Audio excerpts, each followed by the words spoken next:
Once one thing starts to go downhill for you, it just feels like everything begins to start going downhill for you. You know, once you get punched in the face, you get punched in the face even more. You get jabs thrown, jabs thrown, jabs thrown, right after getting a right hook and getting knocked to the damn ground. That's how it feels as a Dolphins fan after watching Tua shit the bed in a 2-minute drill. Watch Justin Herbert go for a 40-yard run and truck over a defender. Watch Drake May, who's in your division, face Josh Allen in a tough, close game and marking the Patriots as, okay, we're back. We could be a wild card team. We're coming. We have the young quarterback that is looking like that dude. That's how it feels being a Dolphins fan. Watching Cam Ward get his first win. Watching Baker Mayfield lead his team down the field under 2 minutes to tie the game up with a touchdown and ultimately go on to win the game. Watching Sam Darnold ball out against the Buccaneers still, despite losing. Watching Jaden Daniels do his thing and win against the Chargers. It just feels like everything is just going wrong. Watching Jared Goff, who the Rams gave up on, go and ball out with the Lions. He's been balling out for weeks now, for years now, but just saying. Watching Daniel Jones put up 40 against the Raiders. While our quarterback, despite playing well, can never seem to close out a game when trailing. It's just jab after jab after jab, seeing all these given up, abandoned quarterbacks that are kicked to the side and donated to Goodwill go ball out for someone else. Go shine for someone else. Or the guys that you passed on, go shine for someone else. You know, Jordan Love has a bye. Jalen Hurts, he's on the Eagles. Still, it's just terrible. It's absolutely terrible. You know, Dolphins lose, turn on red zone, Justin Herbert scrambling for 40 yards, trucking defenders. He lost. But for that first half, he looked great, and he's looked great all season.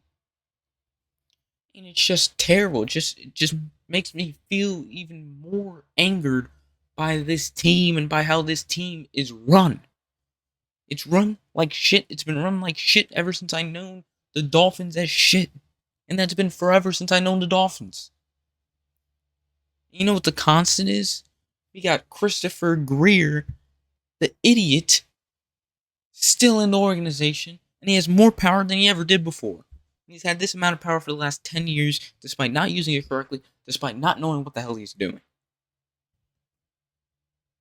And here's what I'm here to do. I said in the last video, it wasn't even a recap, it wasn't a review, it wasn't a game, post-game show, whatever you want to call it. It was an absolute, it was supposed to be a review, it was supposed to be a post-game show, but then it turned into an absolute rant, because I stopped taking notes, I started throwing things, I started ripping up papers, I started throwing remotes, I started breaking TVs, started doing it all. Because we suck. Because we absolutely suck. And how do you lose to the incompetent Panthers, who I'm telling you, going into this week, if I told you who is the worst team in the league, it would be the Carolina Panthers. They just got beat by damn near 40 against the New England Patriots, who we held to a tight game. But you know why we held to a tight game? Because Tua couldn't finish.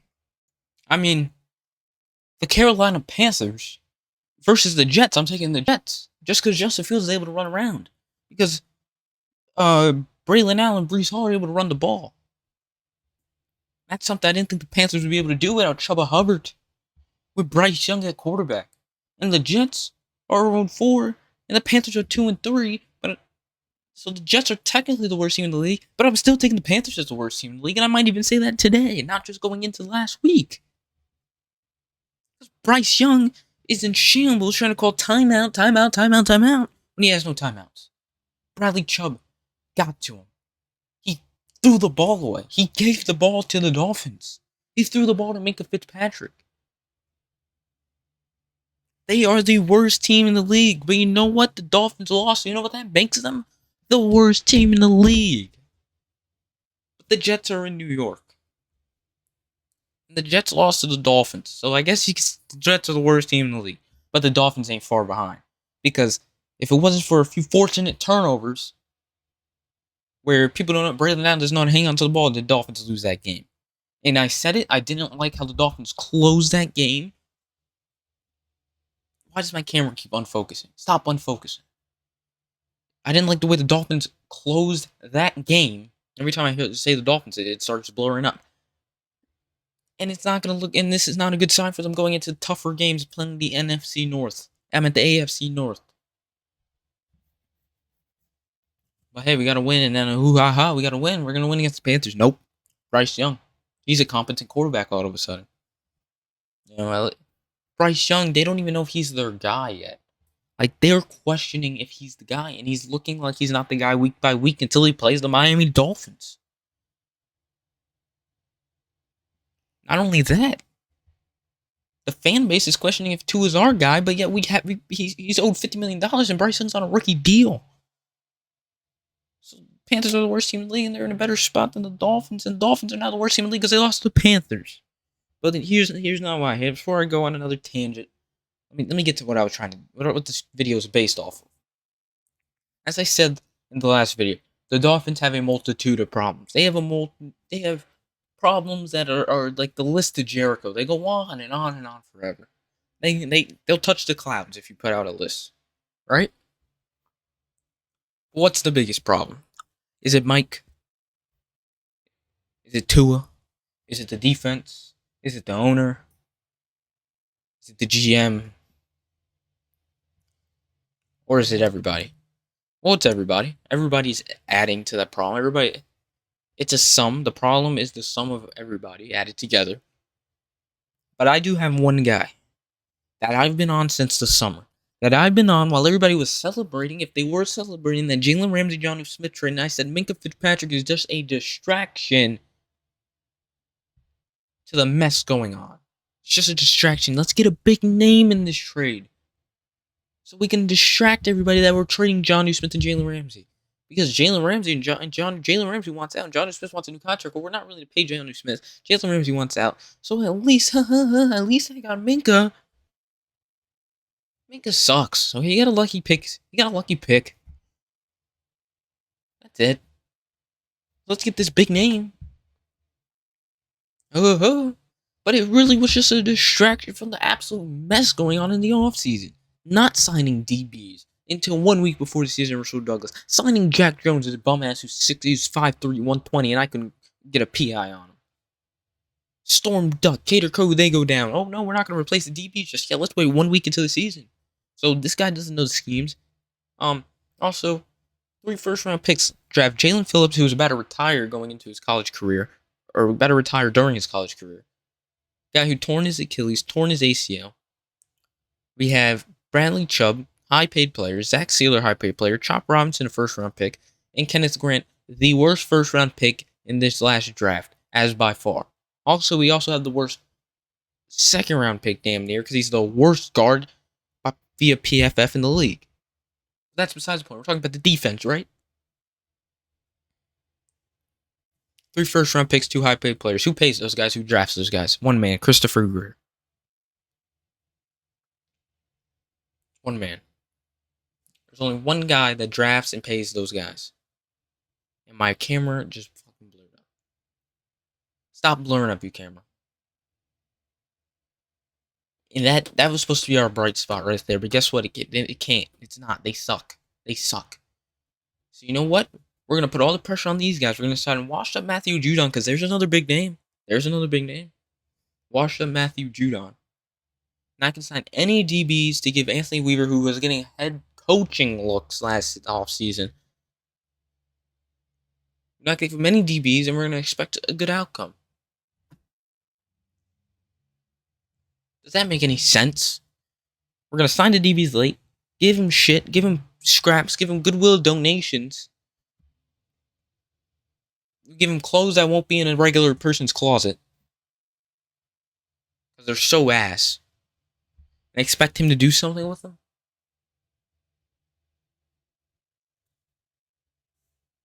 What do you expect? Do you expect anything beyond 1-4?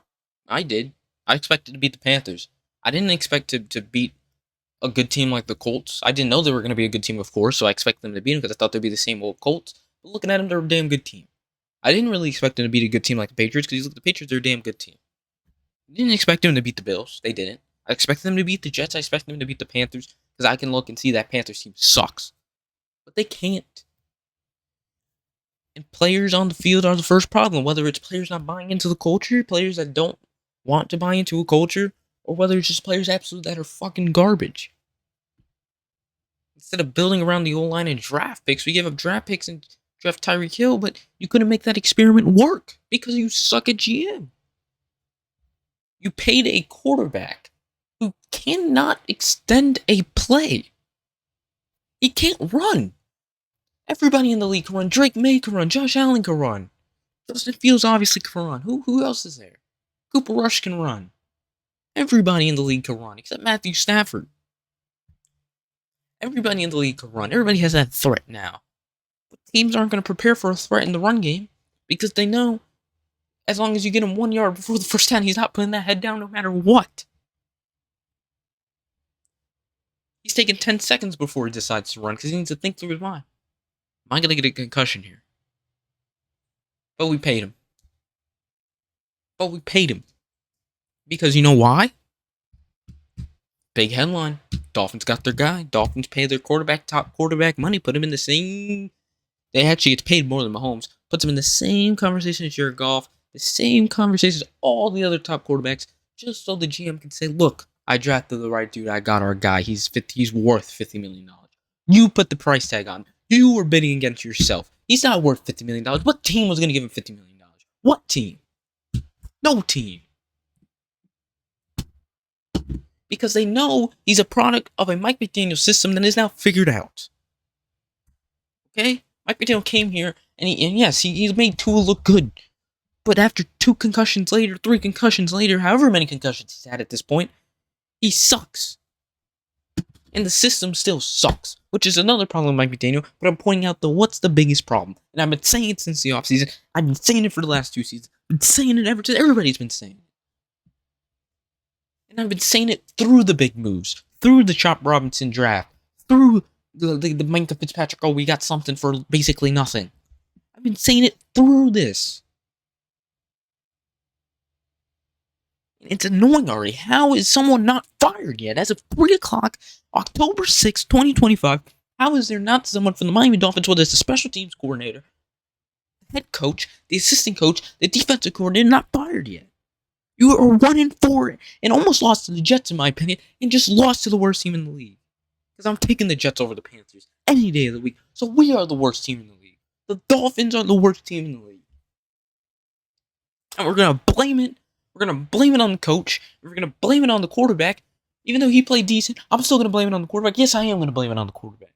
But the number one issue, the number one blame goes to Christopher Grier. Because he did not put players on the field for these coaches to work with to implement into their schemes. He did not put an O-line around Tua. Ever. Or any quarterback they had. And it's to the fault of the owner for not firing him already. He should be out of town. He should be forced to leave. He should be nowhere. He should have to be past West Palm Beach. He should be pushed past Orlando. He should be pushed past Jacksonville. Push him all the way to Antarctica. To the North Pole. Far, far away from the scene. Maybe he'll learn how to win in winter games. Maybe he'll learn what the winter's like. Maybe get the players.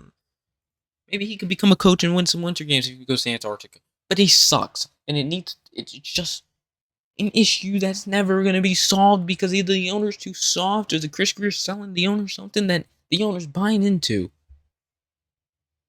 I don't know what he's buying into. He's buying into the big names, the flashiness. And it's awful.